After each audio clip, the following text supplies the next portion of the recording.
करते हैं, मैं उनको बोलना चाहूंगी कि आरक्षण हमें इसलिए नहीं चाहिए कि एकलव्य कमजोर था, आरक्षण हमें इसलिए चाहिए कि सीनियर पोस्ट पर बैठा द्रोणाचार्य हरामखोर था, द्रोणाचार्य हरामखोर था।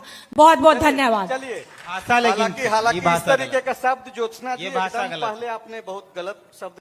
क्या मामला था, आप लोग मिले थे, क्या कुछ बातें हैं?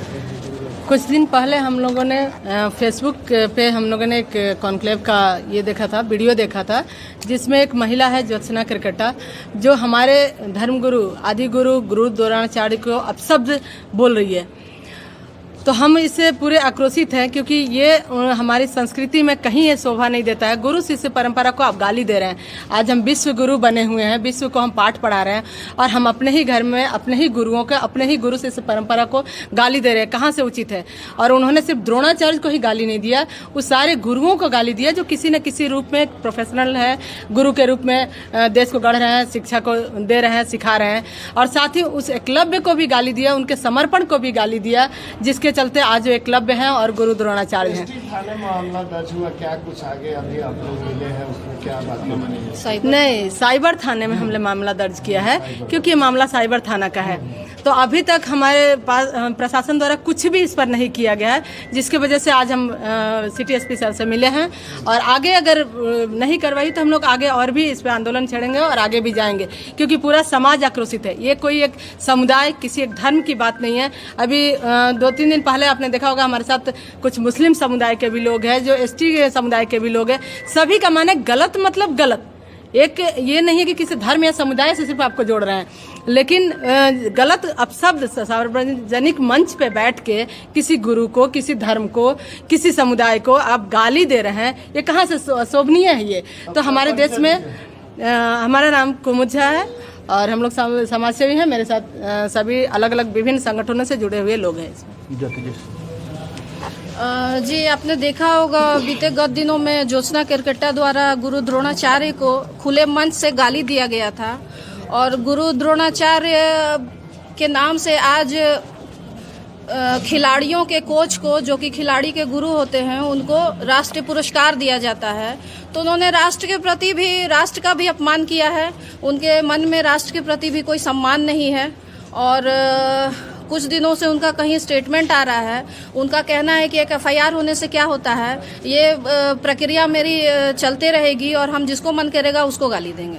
तो आज भी उनको अपनी गलती का एहसास नहीं है, तो इसीलिए हम लोग गलत के खिलाफ खड़े हैं। बोल रहे हैं कि फेमस होने के लिए आप लोग कर रहे हैं? जी नहीं, मुझे फेमस होने की आवश्यकता नहीं है। मैंने गलत के खिलाफ आवाज उठाया, क्योंकि मुझे नेता नहीं बनना है। मैं अपने अलग प्रोफेशन से हूँ, वकालत करती हूँ, और मुझे फेमस होने का कोई शौक नहीं है। मैं सिर्फ गलत के खिलाफ खड़ी हूँ। आप लोग गुलगुलिया गैंग भी कहा जा रहा है? अब ये तो उनकी मानसिकता है, जिसकी जैसी मानसिकता होगी वो वैसा ही बोलेगा। अब जिसको शब्दों का कोई उसके पास मतलब तालमेल ही नहीं है। अब सोचिए, अब जब गुरु द्रोणाचार्य को गाली दे दी, तो हम लोग को अगर बोल दी गुलगुलिया गैंग, तो कौन सी बड़ी बात है? कोई दिक्कत नहीं है हमें। हम गुलगुलिया गैंग ही सही, पर हम गलत के लिए जरूर खड़े रहेंगे। फेमस होने पर मैं एक जवाब देना चाहूँगा। फेमस होने की जहाँ तक बात रही, तो फेमस होने पे ज्योत्सना केरकेट्टा ने खुद कहा है कि जयराम महतो गाली बक के नेता बन गया, तो हम भी बक के काहे नहीं बनेंगे? तो फेमस होना उनको है, उनको फेमस होना है तरह तरह का डायलॉग देकर, उलझुल बातें। उसी क्रम में ये भी एक डायलॉग बाजी था जो उन पर भारी पड़ गया। हम लोग को फेमस नहीं होना, फेमस उनको होना है।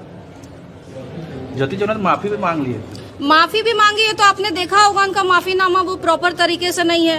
वो एक तो बोल रही हैं कि लोगों के कहने के बाद वो माफी मांग रही हैं। ये तो उनको खुद से अपने आप से माफी मांगनी चाहिए थी, मगर उन्होंने इंतजार किया कि लोग उनको बोलेंगे तब वो माफी मांगेंगी। उसके बाद भी माफीनामा में वो ये बोल रही हैं कि मैंने गुरु द्रोणाचार्य का नाम लिया इसलिए मैं माफी मांग रही हूँ। हमें गुरु द्रोणाचार्य के नाम लेने से कोई आपत्ति नहीं है, उनको गाली देने से आपत्ति है। तो उन्होंने ये नहीं कहा कि मैंने उनको गाली दिया इसलिए मैं माफी मांग रही हूँ, तो उस माफी का कोई औचित्य नहीं बनता है। उनके जो शब्द थे सिर्फ यही थे कि नाम लेना। तो हम तो चाहते हैं गुरु द्रोणाचार्य की नाम लीजिए, राम का नाम लीजिए, भगवान का नाम लीजिए, तो नाम लेना गलत थोड़े है।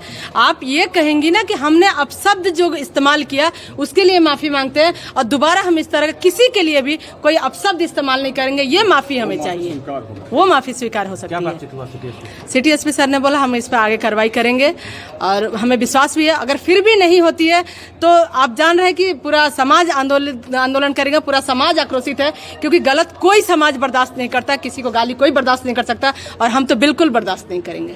सामाजिक संगठन के लोग हैं तो बर्दाश्त कैसे हम लोग करेंगे? हम लोग तो भाई हम सेवा सनातनी मंच से हम अध्यक्ष हैं, इस नाते हमारे गुरु हम लोग गुरु मानते हैं, और गुरु का कोई भर्त्सना करेगा या गाली देगा वो बर्दाश्त नहीं करें कतई बार। सनातन धर्म का जो नियम ही है कि गुरु जिसका हम गुरु मानते हैं उसको खुले मंच पर आप गाली दीजिएगा, ये किस हिसाब से बर्दाश्त किया जाएगा? और गाली हम क्या बोल रहे हैं कि हम गलती मान लें, गलती मानने का एक तरीका होता है, चूँकि आप हाँ सॉरी ऐसा नहीं होता है।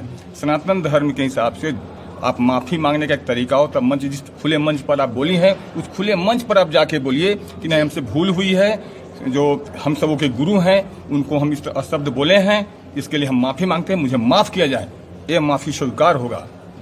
हम लोग नहीं तो पूरे सनातन धर्म के जो भी समाजसेवी हैं, संगठन के लोग जो हैं, धरना प्रदर्शन जो भी होगा इनके लिए कठोर से कठोर माने इस शब्द का जो भी कठोर से कठोर सजा होगा दिलाने का प्रयास करेंगे। जति जी आगे रणनीति क्या होगा? आगे अभी हम लोग देख रहे हैं, अब विचार करेंगे अभी कि आगे हम लोग, लेकिन हाँ ये है कि हम लोग पीछे हटने वाले नहीं। रणनीति तो हमारा स्पष्ट है, विचार करने की बात नहीं है। रणनीति स्पष्ट है कि जब तक इस पे न्यायोचित कार्रवाई न हो जाए या उनकी जो माफी, जो एक्चुअल माफी होनी चाहिए इस शब्द को लेकर के, वो नहीं करती है वो, तब तक हमारा आंदोलन जारी रहेगा और हम लोग उसको न्याय लेकर रहेंगे। हम जगह जगह से कितने एफआईआर अभी तक हुए हैं? अभी तक 3 जगह से एफआईआर हो गए हैं, आगे डाल्टनगंज में भी होने का उम्मीद है होगा। रांची में भी अभी कई संगठन इस पर आक्रोशित होंगे और कई संगठनों द्वारा की जाएगी, लेकिन अभी हम लोग इंतजार करें क्योंकि हमें प्रशासन पे थोड़ा भरोसा है। हम लोग अभी थाना में मिले हैं, अभी वरीय अधिकारी से तो अब मिल रहे हैं हम लोग ना, तो थोड़ा भरोसा, उस भरोसे का इंतजार कर रहे हैं कि प्रशासन कार्रवाई करेगी, इसलिए थोड़ा सा वेट कर रहे हैं। नहीं होगी कार्रवाई तो फिर तो आगे सभी लोग तैयार हैं। भारत लोकतांत्रिक देश है और यहाँ पर किसी को भी कुछ ही बोलने का अधिकार है, लेकिन ये अधिकार आपको किसने दिया कि गुरु द्रोणाचार्य को आप हरामखोर कहें? जिस गुरु द्रोणाचार्य पर भारत सरकार अवार्ड देती है, तो ऐसे में तो उन सभी को भी गाली है जिनको ये अवार्ड मिला, और साथ में ये भारत सरकार के द्वारा अगर ये अवार्ड दिया जाता है तो ये भारत सरकार का अवमानना है, ये राष्ट्रद्रोह का भी मामला बनता है। इस पर राष्ट्रद्रोह का बनेगा, बिल्कुल बनता जी बिल्कुल, क्योंकि राष्ट्रीय पुरस्कार दिया जाता है गुरु द्रोणाचार्य के नाम से, और वो राष्ट्रीय पुरस्कार भी खिलाड़ियों को ना देके खिलाड़ियों के गुरु को दिया जाता है। तो आप तो सबको अपमानित कर रही हैं, और आप खुद खेल जगत से रही हुई हैं और शायद खेलती भी हैं, तो आपको इतना भी नहीं पता है कि आप किसको गाली दे रही हैं। और उनका कल परसों भी एक वीडियो जारी हुआ है जिसमें वो बार बार यही बोल रही हैं कि मुझे जो मन करेगा, जिसको मन करेगा मैं वो बोलूंगी, एक एफआईआर होने से मुझे कोई नहीं रोक सकता है, लेकिन मैं ऐसे ही आगे बढ़ती रहूंगी। तो एक्चुअली में फेमस तो उन्हें होना है, फेमस हमें नहीं होना है।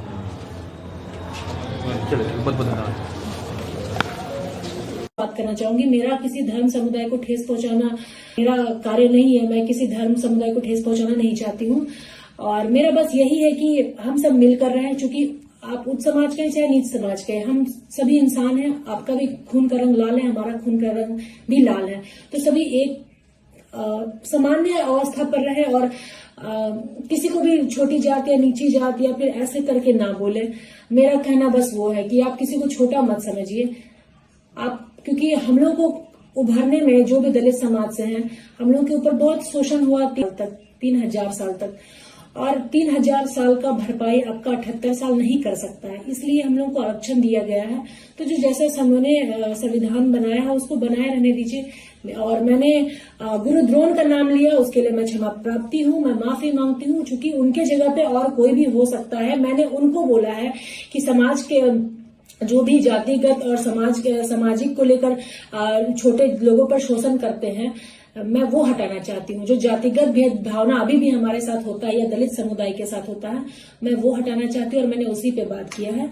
लेकिन उस बिहार में मैंने गुरु द्रोणाचार्य का नाम लिया, मैं उसके लिए क्षमा प्राप्ति हूँ। जितनों को बुरा लगा होगा मैं सभी से माफी मांगती हूँ, क्योंकि कल जो मैंने बाइट दिया उसके लिए सोशल मीडिया पे आप लोगों ने वायरल किया, थोड़ा मेरा माफीनामा भी स्वीकार कर ले और इसे भी उनको वायरल कर दे जो इस वीडियो को डालकर नैरेटिव फैलाकर आग लगाने की कोशिश कर रहे हैं।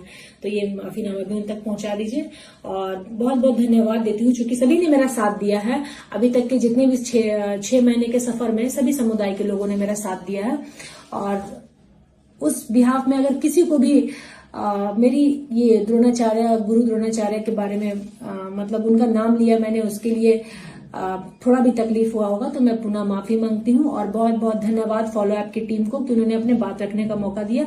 और दी फॉलो ऐप की टीम को ये बोलूंगी, अगर मेरे द्वारा आप लोगों को भी आहत कुछ पहुंचा होगा तो माफी मांगती हूँ। धन्यवाद। जोहार।